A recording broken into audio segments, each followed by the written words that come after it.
The Independent Electoral Commission has confirmed that it's finalising a date for next year's general elections of President Cyril Ramaphosa. The IEC CEO Cyril Ramaphosa says the 2024 polls will probably take place in May. He's called on South Africans to come out in their numbers to register, large numbers that is, on the 18th and 19th of November this year. More than 23,000 voting stations will be open across the country that weekend. The 6th National Assembly and the 9 provincial legislatures' terms of office conclude in the middle of May 2024. A 7th Parliament of the democratic era must be elected within 90 days from that date. Hence, the window period for our national election stretches from May to the middle of August in 2024. Voting stations must be chosen to facilitate easy access to the communities they serve. Consequent to this review, and with the consultation of municipal party liaison committees, 23,269 voting stations have been determined for NPE 2024. Let's get you on that story. Bring in the IEC's chairperson, Mr. Mosotho Moepya. Very good evening to you, sir. Good to have your time. Am I right in saying that the sense from today's event is that as the IEC, you very much want to be able to get this election on the road, get it done and dusted, if you will, as early as possible in the new year? Of course we do, and let me say good evening to you, Thembekile, and to the viewers. We have no choice in law.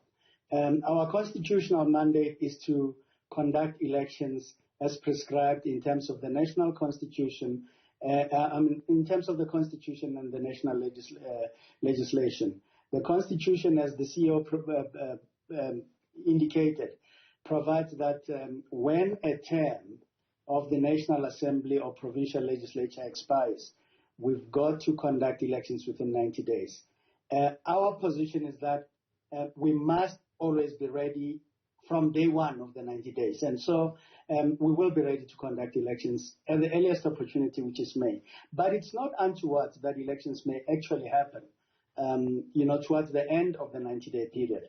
We will be prepared for either scenario. However, it's not up to you, is it? Because at the moment there are issues with the Electoral Amendment Bill. As things stand, it's yet to even be put to members of the National Assembly. So are we not cutting it fine, too fine in fact, from a legislative point of view in making sure that we've dotted all our I's and crossed all our T's? You raise an important matter, and there's a small correction I must make. The Electoral Amendment Act was in fact passed, but it has been, it has been passed into law, but it has been challenged in the Constitutional Court. What we are waiting for is the decision or judgment of that court. We understand that judgment will make a few things that are really necessary very clear. An example of that is an issue of how many signatures will be required by an independent candidate in the elections of a provincial legislature or the regional elections. The provision that is in the law has been challenged in that court, and it may well be that that court makes a finding that either supports or does not support that which is in law. That is very important because it works in tandem with other measures. It allows us to have candidate nomination systems that we can finalize. It allows the Electoral Commission to make a determination on what are the requirements for a party or a candidate to contest the elections. It makes the Commission to be in a position to say, if you have signatures, what is the amount of deposit and other things. There are many such things that we are all waiting for. And the court understands that. My view is that we must give them the opportunity. They understand these things and they'll help us all. I accept that the sooner that happens, the better for all of us. And I know you've explained this a lot, especially in the last year, in terms of the fact that ultimately this is not a fight against you as the IEC, even in the court case, Yes. you're not the people Yes. that the various parties have gone after. I want us to go back for the interest of South Africans who are curious about this change. For example, the element of independence will now be able to contest the election. Explain why that is such a huge change, if you will, a historic change in this country, and how it's going to impact, in real terms, the experience of voting in this country for the first time. You know, and it's a very important question you ask.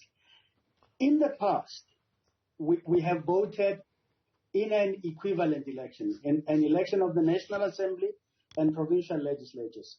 We have voted only on 2 ballots. But in essence, the national ballot has been counted twice. It has been counted twice because the law provides that the number of seats we have in Parliament will be 400. 200 of those seats are voted for directly on the National Assembly ballot. But the other 200 are proportionally coming from the regions where the vote has taken place. For example, if you and I vote on the national ballot from Gauteng, it will count for the first 200 directly because it's a national ballot. But for the proportional part, it'll say, they'll count it again and say, those that come from Gauteng are this. Those that come from the Eastern Cape are that, and so on and so forth. And now that we have independent candidates who technically and for very clear reasons that an independent is a one person. It's not a body of persons. It's one person. That person cannot occupy more than 1 seat at a time. And therefore, they do not qualify for proportional seats. And for that reason, every region will have different independent candidates. So we will have a third ballot in these elections. In Gauteng, we'll have a provincial ballot, as we've always had. But we will have a regional ballot in Gauteng that has members that will go to the National Assembly from Gauteng.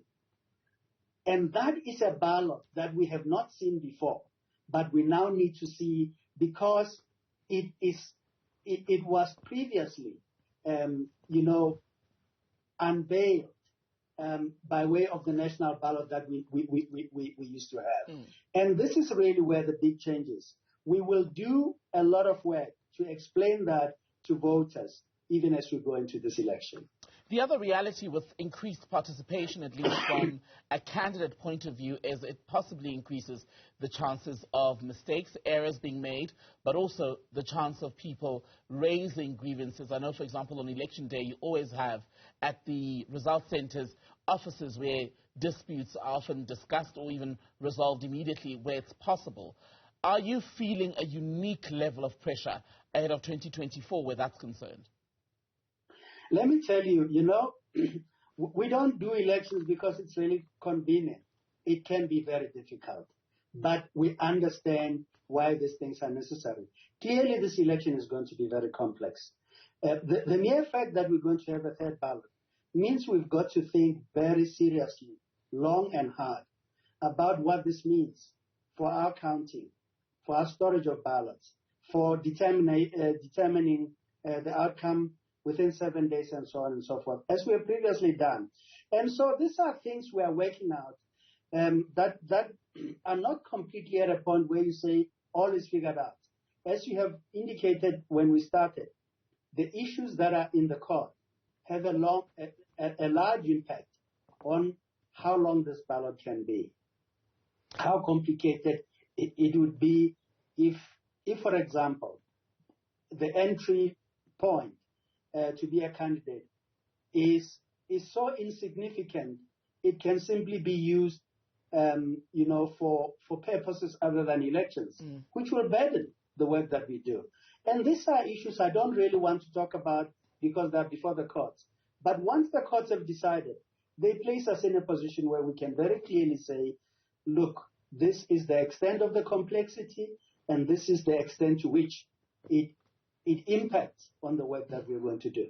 I talked to you about process earlier. One of the other issues, I think it was last week, where there was a bit of, shall we say, political rancor, if we can phrase it that way for want of a better phrase, news out of Parliament where there was impatience from opposition parties who, in fact, were calling for the Home Affairs Minister, Aaron Motsoaledi, to account. The DA, I think, had said he had failed, basically, in the establishment of an electoral reform panel by the 19th of October. That was last week. Has that happened? What's the latest? As you know, the minister is required by law to set up that panel. But the law is clear. He will need to consult with us. He has been consulting with us. But that process is indeed not complete at the moment. There are many things that I believe he's dealing with, but I'm not in the position to put that position, to speak on his behalf. It is important, though, to point out that we continue to engage with him. We understand our role in that, and we want to discharge that role in the best way we possibly can. May I ask, sir, what the issues that require further engagement are? Precisely because there was already a deadline by which this was supposed to have been done. The 19th of October is when the opposition was expecting a proper pronouncement on this, yet engagement is continuing now still. What are the sticking points?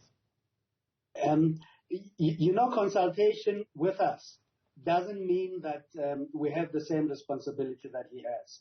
He advertised to have the names submitted or nominated to him. He's got to sift them through using a criteria, I imagine. He's got to, when he comes to us, he's got to say, this is the work that I have done. This is the basis on which I have done it. I say presumably, and, as we understand, because that's what we would really want to deal with, a process that we say we understand, it works in this manner, and the outcome that it has delivered is the following outcome. So at this stage, am I right to say at this stage then that the process itself is not up to date, not up to where it should be in order to get your buy-in as the IEC? The best way I can put it to you, and I think it's an important question you could put to the minister, but the best way I could put it to you is that we are not at a point where we have concluded those consultations in a manner that we can all say it is done. And the minister is working at that process, I must indicate. Do you have a sense, finally, Mr. Moepya, of when this might conclude? I don't want you to place him unduly on the thing, but I want to indicate to you that we have indicated some timelines that we really need to be working at. And I want to tell you why I point this out. We are very interested in everything that concerns this election proceeding in the manner that it should. For us, timing is important, but it is not our responsibility. It is not something we can speak to you on his behalf about.